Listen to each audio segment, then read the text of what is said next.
Proud red rose. One beautiful spring day, a red rose blossomed in a forest. As the rose looked around, a pine tree nearby said, "What a beautiful flower! I wish I was that lovely." Another tree said, "Dear pine, do not be sad. We cannot have everything." The rose turned and remarked, "It seems that I am the most beautiful flower in this forest." A sunflower raised its yellow head and asked, "Why do you say that? In this forest there are many beautiful flowers. You are just one of them." The red rose replied, "I see everyone looking at me and admiring me." Then the rose looked at a cactus and said, "Look at that ugly plant full of thorns." The pine tree said, "Red rose, what kind of talk is this? Who can say that beauty is? You have thorns too." The proud red rose looked angrily at the pine and said, "I thought you had good taste. You do not know what beauty is at all. You cannot compare my thorns to that of the cactus." "What a proud flower," thought the trees.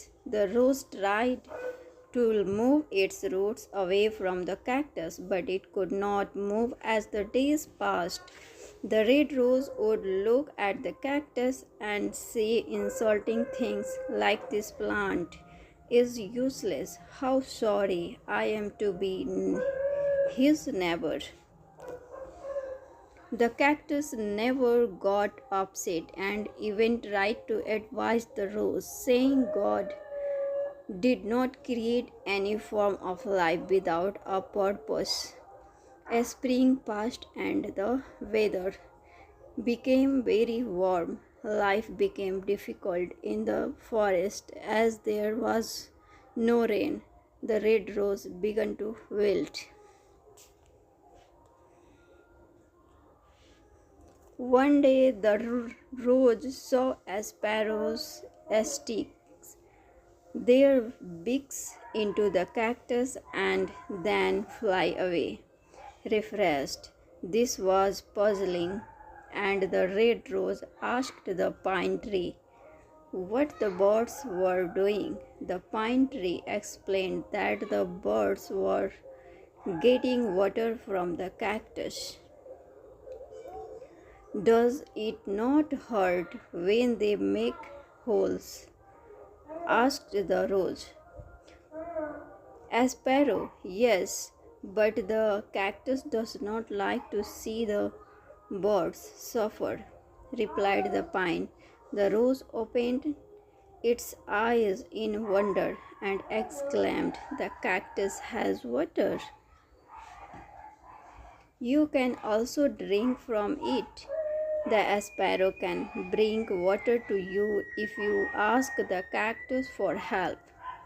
The red rose felt too ashamed to ask for water from the cactus, but finally it did ask for help. The cactus kindly agreed. The birds filled their beaks with water and watered the roots. Thus the rose learned a lesson and never judged anyone by their appearance again.